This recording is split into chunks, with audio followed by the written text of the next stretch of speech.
kumikinang ang kalsada. Ang ganda lang tignan eh. Pag natatamaan ng ilaw yung snow.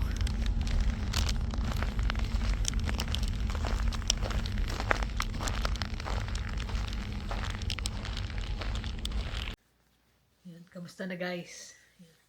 Kami busy sa work lang. Daming ganap Alin, yung trabaho. nasira ka mo yung nyo Nagkaroon kami ng gas leak sa trabaho. Kaya para kami camping. Gamit ko yung dalawang mga portable ba? Dalawang portable stove lang. That's it. Ilang pinakain, ganun pa rin. Ganun pa rin. Pucha, Tapos may mga guest order ng bistro. Sabi namin, sorry, wala kami magagawa ng mga yung prito-prito. Yung mga fish and chips, chicken fingers. Ang pagkain kami na lasagna. Usually, pag lasagna, ina-assemble na day before yon. Tapos i-bake na lang. So, ang problema, wala kaming oven. Kaya kailangan lahat improvise. Doon lalabas yung yung diskarte. So, sabi, paano maluluto yung lasagna? Kuha ako ng insert. Double pan. May tubig. So, niluto ko sa steam. Kaya lang, talagang batch by batch. Sabi ko, kapagod to. Tapos, isang option, sweet and sour meatballs. Luto ako sauce. Tapos, isang kawang ganon. Lagay ko yung meatballs. Doon na lahat. Nakasurvive naman. Tapos, mayroon kaming rice. Sinaing namin sa rice cooker. 4 na saing. Gano'n malaki? Maliit lang. Sinlaki lang sa atin. Liit lang pala Kaya 4 na saing. Tapos, pang kay Jermaine lang yung garlic bread sa pan lulutuin. Kasi dati flat grill. Lahat na yun. Lagay mo sabay-sabay. Pwede. So, bantay ka isa-isa. Sa isang ganun, 6 lang ang kasya. Pero nakasurvive naman. Bukas okay na. Pero hindi pa. Hindi rin natapos. Kasi delikado sa shut off lahat. So, kailangan nila... Hindi nila matrace yung leak, ganun? May na-trace sila, pero binaklas nila yung wall sa may kitchen. So, ngayon, kailangan na magda-drywall. Tapos, pag na-drywall, iti-test uli. So, possible pa nga baka within Thursday abutin. Nako po. Wala, ganun talaga eh. Tsaga-tsaga, hindi naman pwedeng sabihin mo sa matatanda, walang pagkain. Although, pwedeng bumili sa labas, pero hindi, last option yun eh. Hindi nila inaano na yun ang gawin. Oo. Syempre, kaya nga doon diba? Nag-base para... Yun lang pagod. Kasi nga, pag may umorder na extra o ganito, naubusan ka, hindi kaya dati naubusan ka, may irrational, may oven. Sala, ngayon kailangan tansya mo. Nakasurvive. Awa naman ng Diyos, okay naman lahat. Be good. Tapos ganda nung Anong weather, hindi weather kahapon, kasi malamig eh. Kahapon yung dito, winter wonderland nga raw ang Calgary eh. 2 days tumagal yung frost sa mga sa mga puno, Dati yan, parang ngayon lang, tapos kinabukasan wala na. Minsan nga, parang kaano lang umaga eh. Sa hapon, ubos na. Pero talagang 2 days. 2 days yun eh. Yung iba nga kanina umaga, pagpasok ko, pa eh. Yung frost pa talaga. Magandang mag-picture-picture, pero kami kasi hindi kami nakalabas. Hindi kasi pasok na eh. Pasok, trabaho. Mag-insert ako ng clip yung papasok sa trabaho, nakasaglit ako ng ng video. Mahirap din kasing kasi syempre papasok mo lang tapos yung mga na-pending na trabaho kagaya sa amin. Ngayon, bakasyon siya eh, di ba? Pending yung trabaho, ngayon pa lang din naghahabol para sa deadline. Kaya nagra-rush kami tapos ayun nga yung nangyari doon sa Venezuela. Yung ni Trump, yung kinuha nila yung presidente ng Venezuela, di ba? So wala naman kami pakialam dun, wala naman tayo kumbaga kanya-kanya naman tayo ng sa political views no, pero kami wala naman kumbaga wala naman tayong dun eh. Say dun dahil sila yun eh, di ba? Wala naman, hindi naman involved ang Canada doon, hindi naman involved ang Philippines. Kaya lang, ang nangyari, kasi di ba ang oil ng Canada is exclusively for sale lang sa US. Hindi tayo pinapayagan na makapagbenta sa iba. Kagaya nun yung pipeline niya, nagka-anuhan na naman. Nagka-problema ng pipeline naman sa BC, ayaw nilang i-approve kagad. So, hindi tayo makapag-distribute ng oil natin sa Asia or sa ibang part. nangyari, di ba nga US ang number 1 natin na buyer sa oil. So yun na. Tumatawag si Jermaine. Yun nga. Di syempre, nag-aalala ang ang kagaya nung sa amin, usap-usapan yung nangyari na yan dahil nga syempre, oil industry yung trabaho namin. So, parang nakakamba na naman na pwedeng hindi na kumuha ng langis sa Canada ang US dahil nga yung Sa Venezuela, daming langis. Daming langis doon. So, ewan ko kung ano mangyayari. Kaya kailangan nating makapag-isip ng options. Kagaya na sa trabaho, ganyan. If ever na may mangyari, wag naman sana, di ba? Kasi hindi imposibleng mangyari yun dahil posible, nga doon pwedeng possible na doon na kumuha ng langis. At hindi na dito. So, babagsak na naman ang economy ng ano niya. Kasi nangyayari parang ang binibenta niya ng Venezuela ay sa China ng mga product nila na oil, ganyan, mga tanker. Kaya inaarang ng US. Siyempre, alam niyo na, kalaban, ganyan. Politika na naman. Napakarami nga raw reserve ng langis Napakadami doon sa Venezuela. Kaya lang, bakit kailangan pa nilang, yung kagaya na lang, ever since nung Iraq, Kuwait, ganyan. Diba? Mga langis talaga yung nagiging daan nila para yung mga resource. Parang laro lang ng command and conquer So, madalit sabi, parang medyo alanganin yung mga oil industry dito sa Canada. Actually, few years back, mga 2000, kailan ba yun? Bago mag-COVID yun di ba? Ang daming mga company na nakabase sa Canada, naglipatan na ng US. Kasi nga yung parang 2018 nata yun. Bukod sa mas mababa yung tax, kumbaga sinusuportahan sila ng gobyerno doon. Na mag-drill ng mga oil. Ito nga dito daw pahirapan Pinapahirapan. Baligtad nga Tayo yung may resource na kumbaga makakapagbigay talaga ng magandang ekonomiya sa buong Canada, hindi lang basta sa Alberta. Pero ino-hold back nila. Ng gusto. Ever since pa yan, kontrolado kaya mahirap. Pero nung time na before si Trudeau nun, maganda raw talaga ang ang mga yung mga flow ng pera dito sa Canada. Makikita mo pala sa palitan pa lang no. Oo. Mataas Kaya ibang-iba talaga kasi noon kahit pa paano nag-44 pa nga yun 44, 45. 44. Taas Gumanda pa nun. Tsaka yun nga, hindi ganun kamahal. Gaya niya, pagka naapektuhan ng langis, babagsak ang economy lalo. Yun ang isang number 1 na nila, produkto.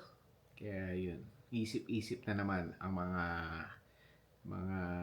kababayan natin na nasa langis industry, sa oil industry. Kailangan natin makapag-isip kung ano mga options natin kung sakaling dumating man sa point na mawalan tayo ng trabaho. Kaso ang hirap Minsan di ba hindi mo naman bibitawan hanggat wala sa sitwasyon na yun.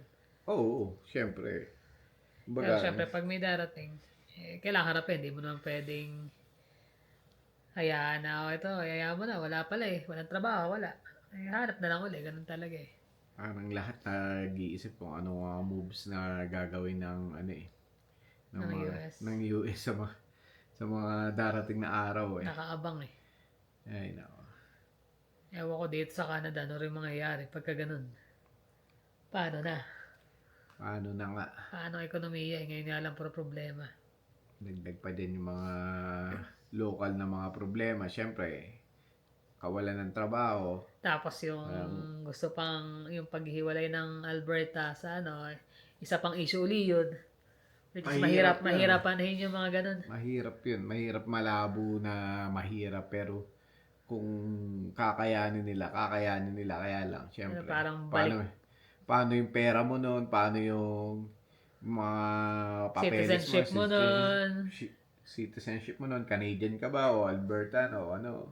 Daming ganap dito. Kasi nga, dahil nga, isa rin yung issue dyan, dahil nga, parang province to province na Banggaan eh. banggaan, imbis na mag-unite yung buong Canada, nangyayari.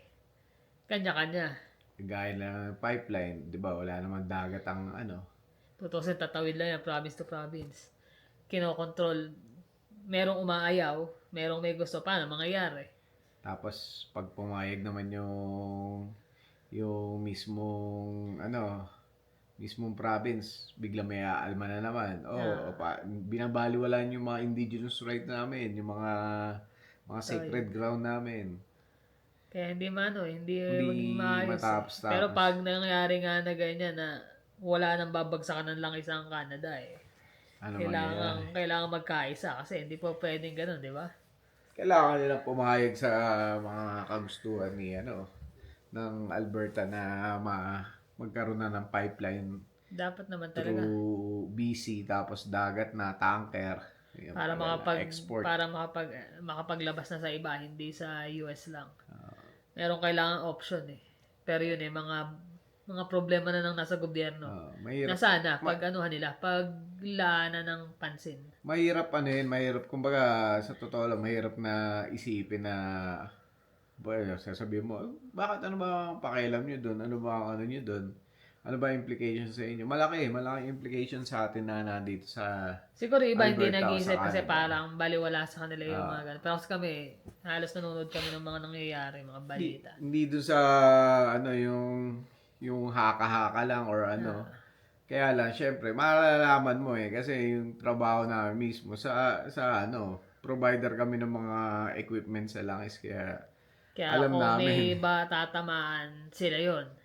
Kaya talagang kailangan updated sila. Kaya sa trabaho, yun ang lagi usapan nila eh. Hindi may iwasan yun. Although malaking problema. So, Napakalaking problema. ano ka na lang talaga. Antabay ko ano mangyayari. Wala kang magagawa. Kaya lang, mas maganda yung nakaprepare ka. Di ba?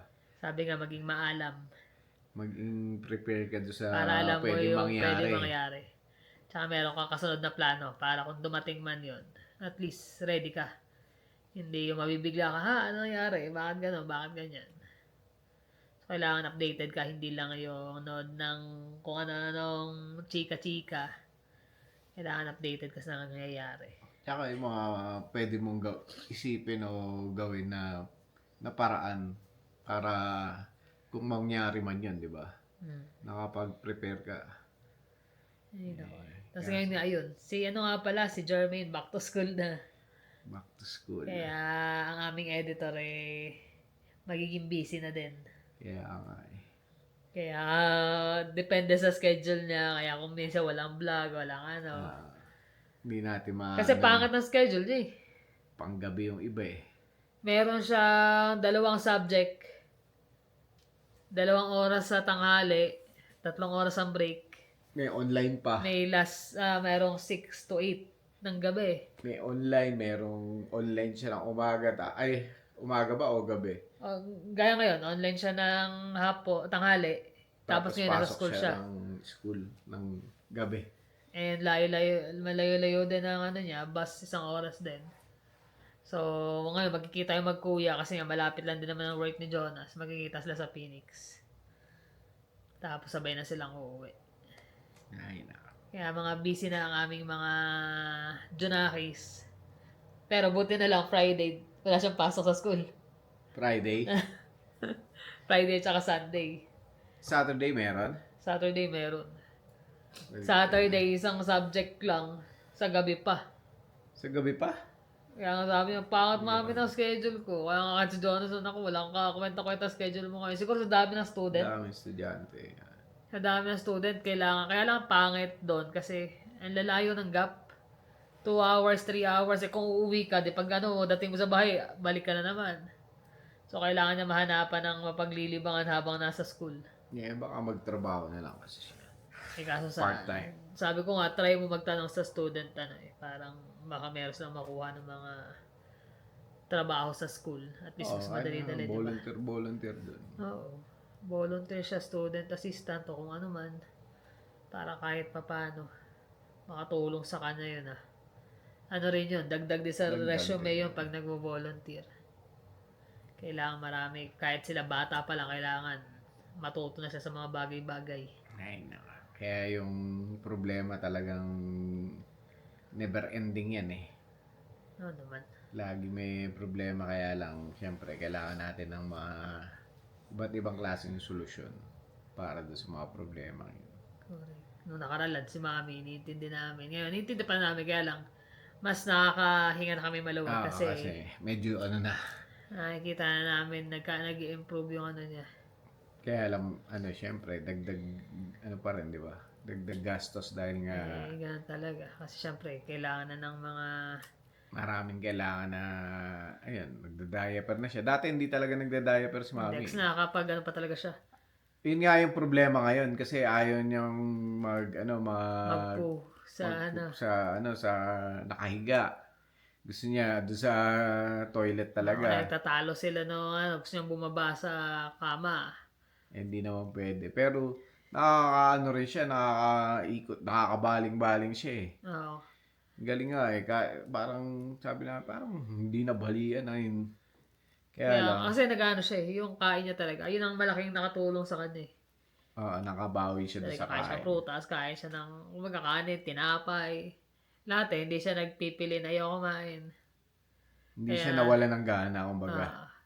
Siguro yung una 2 araw kasi nga talagang siguro ninda niya yung sakit. Hindi, tulog lang siya ng tulog nung unang 2 araw. Malakas-lakas yung gamot niya nun eh. Yun na nga, dagdag expenses kasi diaper, yung pads, wipes, yung mga sanitizer, gloves, lahat yun. Buti nga medyo malamig-lamig ngayon sa Pilipinas. Nararamdaman niyo raw yung blow ng winter sa Siberia. Siberia. Sarap ng presko. Sila Nina nado doon sa Sila Japan. Nina nasa Japan. Celebrate sila New Year. Baka pabalik, di pa. Kailan 1 week ba pa sila. 15 days ata sila eh. Sulitin, siyempre nado doon eh. Pero may camera naman kaya every time updated din naman sila sa bahay.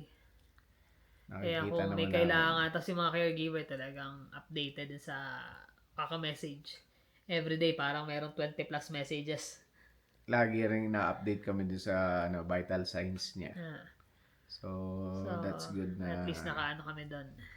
Nakahinga na kami ng maluwag-luwag. Ito naman yung sa trabaho. Sana hindi magkaganon. Hindi magkaganon. Kasi naman Ganun talaga. Wala. Hindi ka rin naman na makahanap basta ng trabaho ngayon. Lilipat ka man sa iba, syempre. Hindi, tsaka hindi lang naman pag nagkaganon, hindi lang basta sa oil lang, kung sa oil lang Economy trabaho. ng Canada, Economy hindi talaga lang- ang aabutin lahat. Hindi na sa trabaho mo, lahat yung apektado. Lahat. Grocery. Una-una lang yun sa amin kasi nga syempre pag nag-stop yun stop trabaho din kami. Yung bilihin ang problema ron. Yung iba nga, sabi nga nila, nung Christmas nga daw, tsaka New Year, ang daming hindi na nag-celebrate. Parang ginawa lang normal days. Kasi nga, yung iba nga raw, hindi na maka-afford bumili ng regalo. Wala na eh. Ganun talaga. Ano gagawin lang? Kailangan lang mag-adjust. Either pumili sila, magregalo sila, wala silang makain. Yan. Tawag naman si Jonas naman ang tumatawag. Ay na. Naglalaro kasi ng Magic eh. Tsaka magkikita kasi yung magkapatid dahil nga sabay na silang uuwi. Yun nga, syempre, may pahirap ang buhay. Kaya maraming struggle sa buhay natin. Isa pa yung pag-celebrate ng Pasko nga at pagbibigay ng regalo. Kung Ano yung kaya? Kung ano yung kaya, hindi naman. Mahirap yung may regalo ka, lahat naman ng credit card mo gamit. Yun ang mahirap. Kasi pagkatapos ng Pasko, magbabayad ka naman.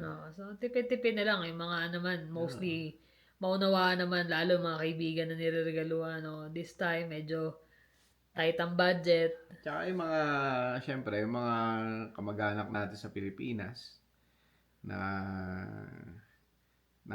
pinapadala natin buwan-buwan, ganyan. na for the whole 12 months. Sana naman kahit na isang card man lang mapadala niyo yung OFW or kamag-anak niyo nasa ibang bansa na nagpapadala sa inyo ng tulong na 12 buwan. Na kahit na isa, minsan sa isang taon, mabigyan nyo lang sila ng something na, Maalala nyo lang na mabati ba? Tawagan nyo. Kamustahin. Hindi, yun nga batiin ng Merry kahit na Christmas, Happy New Year. isang beses lang sa isang taon di ba? Birthday o kaya Christmas, yan. Para lang maging maramdaman niya na may halaga rin pala siya, hindi siya yung cash cow na bigay lang ng bigay, di ba? Tsaka nakakatawa pagkausap ang pamilya Kaya kahit anong problema pinagdadaanan, pag andyan ang pamilya happy na. Kompleto na. Ay nako, yung mga bata. Buti nga nadala na rin ako tutuso yung mga anak nga namin. Hindi sila gani ibang bata na pag kami Pasko bagong taon, umaalis Nasanay sila nakasama rin namin. Nandito lang din sa bahay. Kaming 4 lang nung New Year tsaka Pasko. Pero ganun pa man, syempre masaya pa rin kami dahil nga buo pa rin kami pamilya, di ba? Kahit 4 lang kami. Hindi naman Simple yung mga regalo. Simple yung mga regalo, tontuan na kami. Kami lang nagbigay ng regalo, di ba? Yung iba nga namin regalo andyan pa, hindi pa namin na Hindi pa pamili kasi nabibigay. parang may mga kanya-kanyang ganap, busy. Ayun, nung nakaraan nga, nakasama namin sila Olive. Sila Ate Carmen, hindi pa rin namin namimit. Darating din yan. So yun pala, advance happy birthday sa aking kapatid, si Dayan Olga. Happy birthday. Happy birthday. Ayan, ewan ko may travel siya. Usually pag birthday May niya, travel yun lagi may travel yun Tsaka malapit na rin birthday ni Jonas. Jonas, February. Si Kuya Patrick, malapit na rin. Oo nga, no? January din. So, sunod-sunod na yan. Bilis na nga namang araw Si Jonas, February, di ba? February 12. Pero, lalayas yun pupunta ng Vancouver. Na-invite siyang maglaro ng Magic Cards. Kaya nga tumawag nanalo raw siya Nanalo tonto. Alam niyo, magkano panalo? 20. Magkano? 20. Tapos baka $5 yung Yung entrance. Ganun lang naman siya. Hindi, yung mga bata, hindi sila yung mga anak namin baka sabihin, hindi naman bata na yun. Mga anak namin, kahit simple lang yan, hindi tayo 20 kumikita na yan, pero nanalo na siya ng 20 sa games. Masaya na yan. Masaya. Tatawagan ka agad ng babalita. Pero kaya siya masaya, kasi syempre yung laro ba, nakikipag ang dami, ang dami araw naglalaro Nanalo tontuwa Malakas talaga yung deck na yun, yung itim. Tsaka pag nakalaro niya si Jonas talaga sa Magic Cards, hahanga kayo Sa dami ng cards, ako nga yung deck na ginagamit ko. Mas alam niya pa yung Hindi ko alam lahat yun. Siya pag nakita niya, ay, ganito yan. Ay, ganyan yan. Napapatingin na lang ako lupit mo Siya tanungan namin pa, naglalaro kami Hadik Ayun, kaya pauwi na. Mga gutom na yun. Siguro. Galing sa school at galing sa laro. Bakit galing sa trabaho din si Jonas? Kaya yung tanong niya, kumain na kayo? Syempre, sabi niya, syempre, alam magantay kami, oras na. Ayun, so, paano guys, yun lang naman, na-share lang namin sa inyo yung mga kaganapan dito. Mga update, mga pwedeng mangyari. So, yung mga tiga dito sa Canada, abang-abang. Abang-abang. Kailangan natin makabalita dyan kasi dyan nakasalalay ang ating economy. Tama. Guys, thank you for always watching. See you on the next vlog. Bye.